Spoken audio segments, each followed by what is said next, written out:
ಕ್ರಿಸ್ತನನ್ನು ಪ್ರತಿಫಲಿಸುವಂತೆ ನಿಮ್ಮ ಆತ್ಮಗಳನ್ನು ವಾಕ್ಯದಲ್ಲಿ ಬಲಪಡಿಸುವ ಅನುದಿನದ ಧ್ಯಾನ. ಇಂದಿನ ಧ್ಯಾನದ ಶೀರ್ಷಿಕೆ, ದೇವರ ಪ್ರೀತಿಯ ಆಜ್ಞೆಯು ನಮ್ಮಲ್ಲಿ ಸಿದ್ಧಿಗೆ ಬರುತ್ತದೆ. ಈ ದಿನದ ದೇವರ ವಾಕ್ಯ, ನಾವು ಒಬ್ಬರನ್ನೊಬ್ಬರು ಪ್ರೀತಿಸಿದರೆ ದೇವರು ನಮ್ಮಲ್ಲಿ ನೆಲೆಗೊಂಡಿದ್ದಾನೆ ಮತ್ತು ಆತನ ಪ್ರೀತಿಯು ನಮ್ಮಲ್ಲಿ ಸಿದ್ಧಿಗೆ ಬರುತ್ತದೆ. 1 ಯೋಹಾನನು 4ನೇ ಅಧ್ಯಾಯ 12ನೇ ವಚನ. ನಿತ್ಯ ಜೀವನದ ನಿಯಮಗಳಾದ ಪರಿಪೂರ್ಣವಾದ ನೀತಿವಂತಿಕೆ, ದೇವರೊಂದಿಗಿನ ಅನ್ಯೋನ್ಯತೆ, ಆತನಾಜ್ಞೆಯ ತತ್ವಗಳಿಗೆ ಪರಿಪೂರ್ಣವಾದ ಬದ್ಧತೆ, ಇವೆಲ್ಲವೂ ಕೃಪೆಯಡಿಯಲ್ಲಿ ಏದೇನ್ ತೋಟದಲ್ಲಿದ್ದಂತೆಯೇ ಇರುತ್ತದೆ. ಹಳೆಯ ಒಡಂಬಡಿಕೆಯಲ್ಲಿ ಪ್ರಕಟಪಡಿಸಲಾಗಿದ್ದ ಗುಣಸ್ವಭಾವದ ಮಾನದಂಡವು ಹೊಸ ಒಡಂಬಡಿಕೆಯಲ್ಲಿಯೂ ಸಹ ಪ್ರಕಟವಾದ ಮಾನದಂಡವಾಗಿದೆ. ಈ ಮಾನದಂಡವು ನಾವು ತಲುಪಲು ಸಾಧ್ಯವಾಗದ ಮಾನದಂಡವಲ್ಲ. ದೇವರು ನೀಡಿರುವ ಪ್ರತಿಯೊಂದು ಆಜ್ಞೆ ಅಥವಾ ಆದೇಶಗಳಲ್ಲಿ ಆಜ್ಞೆಯ ಆಧಾರವಾಗಿರುವ ಅತ್ಯಂತ ಉನ್ನತವಾದ ವಾಗ್ದಾನವಿದೆ. ನಾವು ಅವನಂತೆ ಆಗಬೇಕು ಎಂಬ ಕಾರಣಕ್ಕೆ ಅನುಗ್ರಹದ ಮಾರ್ಗವನ್ನು ದೇವರು ಮಾಡಿದ್ದಾನೆ ಮತ್ತು ವಿಕೃತ ಇಚ್ಛೆಗಳಲ್ಲಿ ಭಾಗಿಗಳಾಗದೆ ದೇವರ ಕೃಪೆಯನ್ನು ನಿರಾಕರಿಸದ ಎಲ್ಲರಿಗೂ ಅದನ್ನು ದೇವರು ದಯಪಾಲಿಸುತ್ತಾನೆ.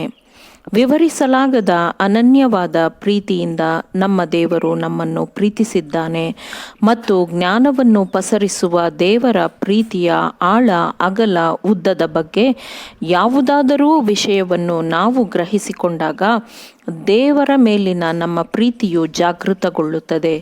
ಕ್ರಿಸ್ತನ ಆಕರ್ಷಕವಾದ ಪ್ರೀತಿಯ ಸೌಂದರ್ಯವು ಪ್ರಕಟವಾದ ಕಾರಣ ನಾವು ಇನ್ನೂ ಪಾಪದಲ್ಲೇ ಇರುವಾಗ ದೇವರು ನಮ್ಮ ಮೇಲೆ ತೋರಿದ ಪ್ರೀತಿಯ ಜ್ಞಾನದಿಂದ ಹಠಮಾರಿಯಾದ ಹೃದಯವು ಕರಗಿ ನಿಗ್ರಹಿಸಲ್ಪಡುತ್ತದೆ ಮತ್ತು ಪಾಪಿಯು ಮಾನಸಾಂತರಗೊಂಡು ಪರಲೋಕದ ಮಗುವಾಗುತ್ತಾನೆ. ದೇವರು ಕಡ್ಡಾಯದ ಕ್ರಮಗಳನ್ನು ಹೇರುವುದಿಲ್ಲ. ಹೃದಯದಿಂದ ಪಾಪವನ್ನು ಹೊರಹಾಕಲು ಅವನು ಪ್ರೀತಿ ಎಂಬ ಕಾರ್ಯಭಾರಿಯನ್ನು ಬಳಸುತ್ತಾನೆ. ಅದರ ಮೂಲಕ ಅಹಂಕಾರವನ್ನು ನಮ್ರತೆಯನ್ನಾಗಿ ಬದಲಿಸುತ್ತಾನೆ ಮತ್ತು ದ್ವೇಷ, ಅಪನಂಬಿಕೆಯನ್ನು ಪ್ರೀತಿ ಮತ್ತು ನಂಬಿಕೆಯನ್ನಾಗಿ ಮಾರ್ಪಡಿಸುತ್ತಾನೆ. ಅವನು ಪರಿಪೂರ್ಣನಾಗಿರುವ ರೀತಿಯಲ್ಲಿಯೇ ನಾವು ಪರಿಪೂರ್ಣರಾಗಬೇಕೆಂದು ಕ್ರಿಸ್ತನು ಹೇಳುತ್ತಾನೆ.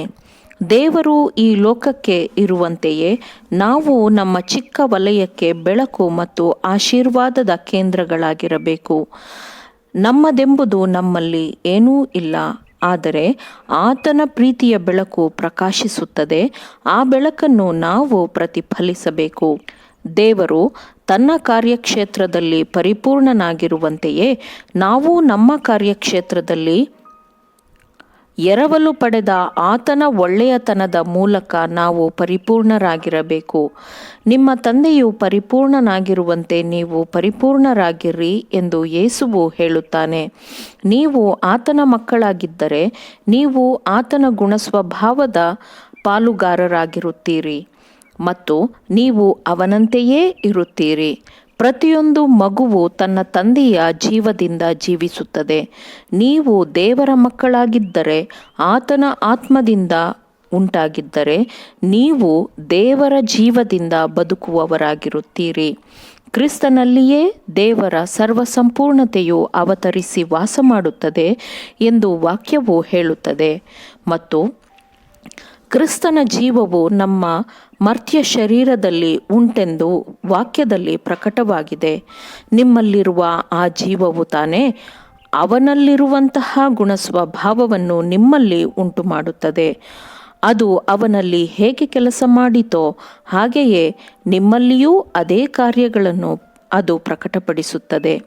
ಹೀಗೆ ನೀವು ಆತನಾಜ್ಞೆಯ ಪ್ರತಿಯೊಂದು ನಿಯಮಗಳಿಗೂ ಹೊಂದಿಕೊಳ್ಳುತ್ತೀರಿ. ಯೆಹೋವನ ಧರ್ಮಶಾಸ್ತ್ರವು ಲೋಪವಿಲ್ಲದು, ಅದು ಪ್ರಾಣವನ್ನು ಉಜ್ಜೀವಿಸ ಮಾಡುವಂಥದ್ದು ಮತ್ತು ಪ್ರೀತಿಯ ಮೂಲಕ ಮಾತ್ರ, ಶರೀರ ಭಾವಕ್ಕೆ ಅನುಸಾರವಾಗಿ ನಡೆಯದೆ ಪವಿತ್ರಾತ್ಮಾನುಸಾರವಾಗಿ ನಡೆಯುವವರಾದ ನಮ್ಮಲ್ಲಿ ಧರ್ಮಶಾಸ್ತ್ರದ ನಿಯಮವು ನೆರವೇರುವುದಕ್ಕೆ ಮಾರ್ಗವಾಯಿತು ಎಂದು ವಾಕ್ಯವು ಹೇಳುತ್ತದೆ. ಆಮೇನ್. ದೇವರ ವಾಕ್ಯಗಳನ್ನು ಶ್ರದ್ಧೆಯಿಂದ ಆಲಿಸುವವರು ಮಾತ್ರವೇ ಆಗಿರದೆ ಪಾಲಿಸುವವರು ಆಗಬೇಕೆಂದು ನಿಮ್ಮನ್ನು ಉತ್ತೇಜಿಸುತ್ತೇನೆ. ಪರಿಶುದ್ಧಾತ್ಮನ ಸಹಾಯದಿಂದ ಆಲಿಸಿದ ನಿಮ್ಮೆಲ್ಲರಿಗೂ ಧನ್ಯವಾದಗಳು. ಮತ್ತೆ ದೈನಂದಿನ ಧ್ಯಾನಕ್ಕಾಗಿ ನಾಳೆ ಸಂಧಿಸೋಣ. ಆಮೇನ್.